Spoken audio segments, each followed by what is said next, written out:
তিনি বলেছেন আমি সেইটুকু করব যেটাতে জাতীয় ঐক্যমত্য হয়।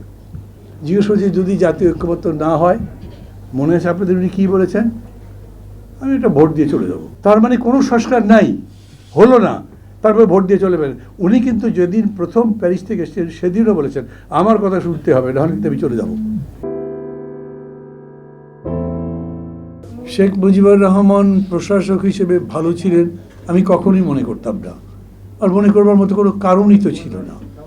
কিন্তু কোথায় কোথায় কীরকম করে তিনি ভুল করেছেন, এগুলো উনি ওনার পেশাদারিত্বের জায়গা থেকে যেভাবে বললেন, এটা আমাদের সংস্কারের জন্যও তো দরকার।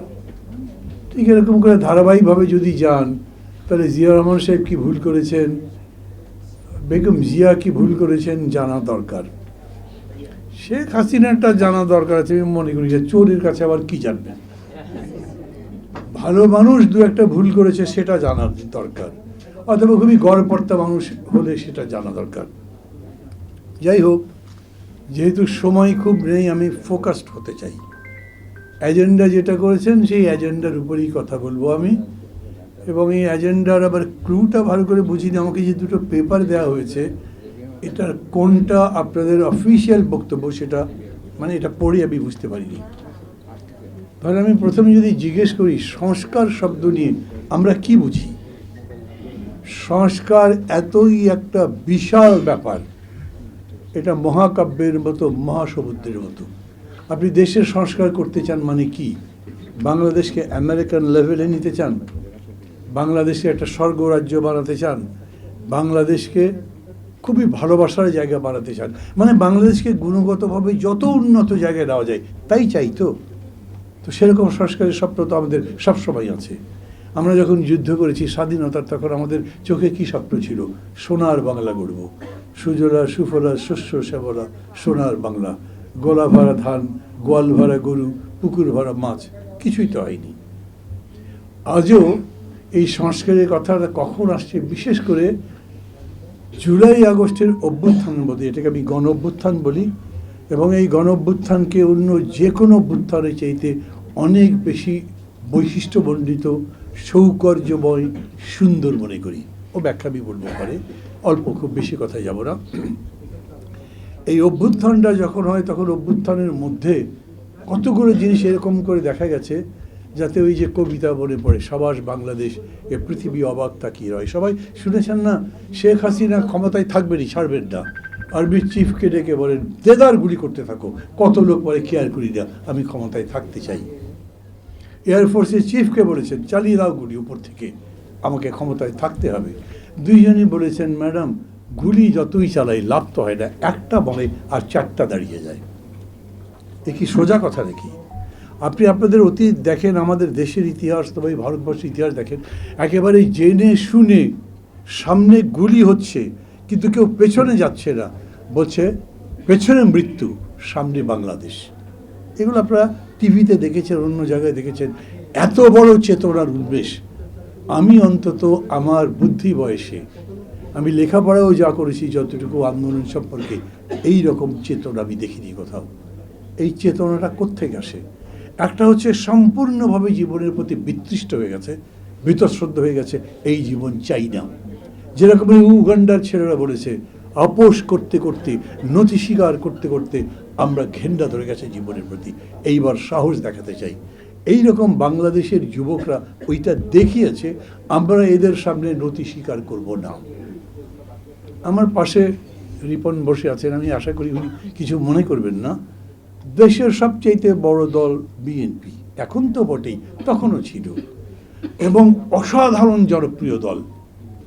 কিন্তু এত বড় অভ্যুত্থান হলো, যে অভ্যুত্থানে স্বৈরাচার ফ্যাসিবাদের পরিবর্তন হয়ে গেল, সেখানে বিএনপি কিন্তু নেতৃত্বে নাই, তারা সাইড লাইনে চলে গেল। মানুষ অপেক্ষা করেনি, মানুষ দেখেছে এতদিন ধরে বিএনপি বিরাট বিরাট সমাবেশ করেছে, কিন্তু চূড়ান্ত যে লড়াই সরকারের সঙ্গে সরাসরি চোখে চোখ রেখে কথা বলা, হয় তুমি নইলে আমি, তোমার জায়গা নাই এদেশে, ওই কাজটাই এই ছাত্রদের আন্দোলন করেছিল, তাই তো তারা জিতেছে। সেই জন্যই বিজয়ের পতাকা তাদের কাছে গেছে। এটাও কিন্তু কম কথা নয়। আর একটা বিষয় আমাদের বিবেচনায় রাখা দরকার, এই পুরো আন্দোলনের মধ্যে এই যে যেরকম করে স্লোগান দেখেছেন না, জেনজি, মানে একটা ইন্টারন্যাশনাল স্লোগান। জেন জিটা কি? ওরা অনেক ছবি বানিয়েছে, অনেক ভিডিও বানিয়েছে, ডকুমেন্টারি বানিয়েছে, হয়তো অনেকে আপনারা দেখেছেন। এই জেন জি আমাদের আগের জেনারেশনগুলো থেকে সম্পূর্ণ ভিন্ন। ওদের দেশে করে 20 বছর পরে বা 25 বছর পরে কি 15 বছর পরে একটা জেনারেশনকে স্টাডি করে। এই জেনারেশনের সাথে আগের জেনারেশনের তফাৎ কি, মানে প্রজন্ম থেকে প্রজন্মান্তরে যে পরিবর্তন হয় তার মধ্যে গুণগত বা বিষয়গত যা পরিবর্তন হয় সেগুলো স্টাডি করে। এই জেনারেশন, এইটা ট্র্যাডিশনাল নাম। এদের ল্যাঙ্গুয়েজ আগের মতো না, এদের কর্মসূচির যে ডিক্লারেশন, সেই কর্মসূচির যে ভাষা, সেগুলো আলাদা। এবং সেই জন্যে সরকার পর্যন্ত কিন্তু বুঝতে পারে নাই এটা কোথায় যাচ্ছে। শেখ হাসিনা তো প্রথম দিকে তুড়ি মেরে উড়িয়ে দিয়েছেন, এটা কোনো ব্যাপার নাকি, এরকম রেখে দিয়ে চলে গেছেন বাইরে, ঘুরে এসে বলেছেন সব সেটেল করবেন, কিন্তু ততদিনে যে সব হাতের বাইরে চলে যাচ্ছে বুঝতেই পারেনি। এই যে 6টা 7টা নেতাকে ছাত্রদের গ্রেপ্তার করে নিয়ে গেল, হারুন, বিরাট, মাস্তান ইত্যাদি ইত্যাদি, যাই হোক বলার দরকার নেই। ওরা মনে করলো এরকম করে খাওয়ালে আর মারধর করলেই বন্ধ হয়ে যাবে, কিন্তু কিচ্ছু বদলালো না। দেখলেন যে কীরকম করে তারা বেকুব বলে গেল, যে এদের কাছে পরাজিত হতে হয়েছে। এই যে বৈশিষ্ট্যগুলো, আমি বলছি এই বৈশিষ্ট্য স্লোগান দিল নতুন বাংলাদেশ চাই। কীরকম? আবার বলছি, সুজলা সুফলা শস্য শ্যামলা সোনার বাংলা ছিল তো, সেই বাংলা আবার করতে চাই। আর সেই বাংলা যদি করতে চান তাহলে কি করা দরকার, সেটাই হচ্ছে সংস্কার। রাজনৈতিক দলগুলো যখন লড়াই করেছে, আমরা যখন লড়াই করেছি, সেই লড়াইয়ের সময় আমাদেরকে জনগণ প্রশ্ন করেছেন এই লড়াই করে হবে কি, এর বদলে বি আসবে, আবার repetition of the old order, এটা তো আমরা চাই না, আমরা এরকম পরিবর্তন চাই না। আমরা তাদেরকে বলেছি না, আমরা কেবল সরকার পরিবর্তনের লড়াই করছি না, আমরা শাসন ব্যবস্থার পরিবর্তন করতে চাই, আমরা সরকার সমাজ ব্যবস্থার পরিবর্তন করতে চাই, জনতার জীবনের পরিবর্তন করতে চাই। ওরা আমাদেরকে কতখানি বিশ্বাস করেছে না করেছে তা আমি জানি না, কিন্তু তখন সংস্কারের কথা উঠেছিল এবং সেই জন্য যে সব দলগুলো মিলিয়ে আমরা 31 দফা সংস্কার কর্মসূচি দিয়েছিলাম। প্রত্যেকটা দল বা জোটের আলাদা আলাদা ছিল, তারপর এটা দেওয়া হয়েছে। কিন্তু সব কিছু গিয়ে ফোকাসড হয়ে গেল যখন এরা বলল নতুন বাংলাদেশ চাই। এতক্ষণ ধরে শুনছেন, ভালোই লাগছে হয়তো আপনাদের, কিন্তু এরপরে আমি যেগুলো বলবো তা আবার অত ভালো লাগবে না। লাগবে না কেন? আচ্ছা, সংস্কারের এখন কি পরিস্থিতি? আমরা যখন কর্মসূচিটা দিয়েছি তখন কিন্তু আমাদের সামনে ভবিষ্যতের চিত্রটা পরিষ্কার ছিল না। এই সংস্কার কারা করবে, আওয়ামী লীগ চলে গেলে কারা আসবে, তারা সংস্কারের জন্য কতখানি আগ্রহী হবে, কিচ্ছু জানি না। আমরা মনে করেছি কি জানি মিলিটারি রুলই আসতে পারে নাকি, কি জানি একটা এমন সরকার আসলো বিদেশ ডিকটেশন দিয়ে দিল, সেরকম আসলো, বলতে পারি না। কিন্তু ঘটনাটা ঘটলোই, এমন একটা সরকার আসলো যেই সরকার সংস্কারে আমাদের চাইতে পারলে আরও এক শক্তি দল, মানে আরও বেশি শক্তিশালী সংস্কার চায়। তারা তাদের মতো করেও তাদের ভাবনাগুলোর কথা বলল, কিন্তু সব কিছু বলবার পরেও আজকে 4 মাস 1 দিন হয়েছে না, 9 তারিখ তো, 8 তারিখে তারা সরকার করেছিল। এই 4 মাস 1 দিনের সংস্কার কতটুকু এগিয়েছে কি বলবেন? আমি জিজ্ঞেস করছি, চুপ করে বসে আছেন কি? আসলে বুঝতে পারছেন না আমার প্রশ্ন, নাকি জবাবটা জানেন না, নাকি একটু বিভ্রান্ত হয়েছেন, আমি বলতে পারবো না। কিন্তু আমাকে যদি জিজ্ঞেস করেন, আমি সংস্কার দেখি না। আবার বলি, সংস্কার মানে আমি বুঝি তার গুণগত রূপান্তর, বিষয় কিংবা বস্তুর। গুণগত রূপান্তর কি হয়েছে? পুলিশে বিরাট একটা ঝামেলা হয়েছে। এখন পর্যন্ত পুলিশ তো স্ট্রেট হয়নি, এখন পর্যন্ত পুলিশ তার ডিউটিতে যায়নি, এবং এখন পর্যন্ত পুলিশ তার পুরানো অভ্যাসও ছাড়ে নাই। এরকম রিপোর্টও আমার কাছে প্রচুর পরিমাণ আছে, আপনাদের কাছেও, হ্যাঁ আপনাদের কাছেও নিশ্চয়ই আছে। কি করতে পেরেছে ওই জায়গাতে? একটা আইজি চলে গেল, সেখানে আর একটা আইজি বসে দিলেন, মেবি ওই আইজি আগের চাইতে যোগ্য, সেটাকে একটা গুণগত রূপান্তর বলবো? এগুলো বলবার দরকার পড়ে। আমার কাছে মাঝে মাঝে, আমি যেমন একদিন যখন ডক্টর ইউনূস বললেন 1 মাস পরে যে 1 মাসে আমরা যতদূর সংস্কার করেছি, আমার কাছে অবাক লাগলো। 1 মাসে আবার কি সংস্কার হয়েছে? উনি ক্ষমতা নেবার 1 মাস পরে।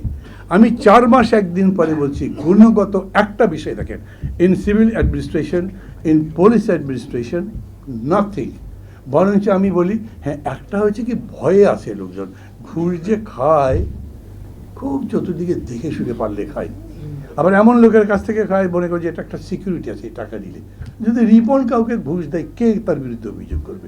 বিএনপি কেউ বললে তো কল্লা টিপে ধরবে না, অথবা অন্য লোকও যদি বলে হিসাব করে না রিপন সাহেব আছে, বলা যাবে না। মানে উনি করছেন তা বলছি, আমি বলছি যে এই রকম করে পুলিশ বলেন, সিভিল ব্যুরোক্রেসি বলেন, দেখে শুনে করছে। অনেক অভিযোগ এরকম আছে, আমি সেগুলোর লম্বা কথার মধ্যে যাচ্ছি না। এখন প্রশ্ন হচ্ছে 4 মাসে যার হয়নি, হানিমুন পিরিয়ড তো পার হয়ে গেছে। হানিমুন পিরিয়ড কতদিন দেন?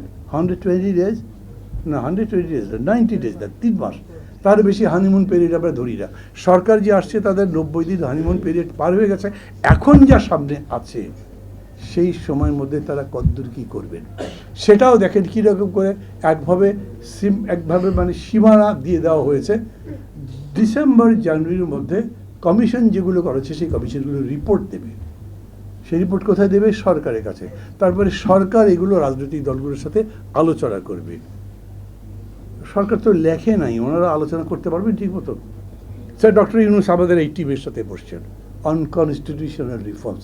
আমাদের এই কমিটির মধ্যে ডক্টর কামাল আছেন, এইখানে ব্যারিস্টার আমিরুল ইসলাম আছেন, এইখানে আরও যারা কনস্টিটিউশন এক্সপার্ট তারা আছেন। কোনো একটা বিষয় বিতর্ক হলে ডক্টর ইউনূস কাউকে পার্সু করতে পারবেন? মানে গভর্নমেন্টের কাছে কেন দিলেন? আপনি তো এক্সপার্টের কাছে দেবেন, যিনি বলতে পারবেন এই কারণে এই সংস্কারটা যৌক্তিক। বাংলাদেশের মতো বিভাজিত সমাজ কটা আছে? এখানে একজন নর্থ পোলে যায়, তো আরেকজন সাউথ পোলে থাকে। একজন বলবে ইসলামিক কনস্টিটিউশন চাই, একজন বলবে না সেকুলার কনস্টিটিউশন লাগবে, একজন বলবে রাষ্ট্রধর্ম রাখতে হবে, আরেকজন বলবে রাষ্ট্রের কোনো ধর্ম থাকবে নাকি। এইসব বিতর্ক হাজারটা আছে, আমি কিন্তু বলতে পারি। আমি মনে করি সময় বাড়াবার কোনো দরকার নেই। এই বিতর্কগুলো নিষ্পত্তি করবে কে? তাইলে এই যে প্যান্ডোরার বাক্স আপনি খুলে দিয়েছেন, এগুলোকে আবার বাক্সের মধ্যে মানে মিলে মিশে তৈরি করে ভরবেন, কে করবে? Who is that prime mover বলেন, অর দ্য নেগোশিয়েটর, আরবিটার, যাই বলেন। তিনি বলেছেন আমি সেইটুকু করব যেটাতে জাতীয় ঐক্যমত্য হয়। জিজ্ঞেস করছি যদি জাতীয় ঐক্যমত্য না হয়, মনে আছে আপনাদের উনি কী বলেছেন? আমি এটা ভোট দিয়ে চলে যাব। তার মানে কোনো সংস্কার নাই, হলো না, তারপরে ভোট দিয়ে চলে যাবেন। উনি কিন্তু যেদিন প্রথম প্যারিস থেকে এসেছেন সেদিনও বলেছেন আমার কথা শুনতে হবে, নাহলে কিন্তু আমি চলে যাবো। Is a nice man. আমার টিচার ছিলেন সরাসরি, মাঝে মাঝে সমালোচনা করতে একটু বলে বেয়াদবি করছি, কিন্তু কি করব, পলিটিক্স তো আলাদা জিনিস না। আপনি অনেক ভালো ক্রিকেটার হতে পারেন, বাট ফুটবল মাঠে বা জিরো। আপনি যে জায়গায় জানেন সেটা তো জানেনই, কিন্তু আমি যে জায়গায় আজীবন সংগ্রাম করছি সেটা আমি বুঝি, আমি আমার বোঝার মতো করে বলি। Politics is all together a different subject. এইটা অন্য সাবজেক্টগুলোর মতো নয়।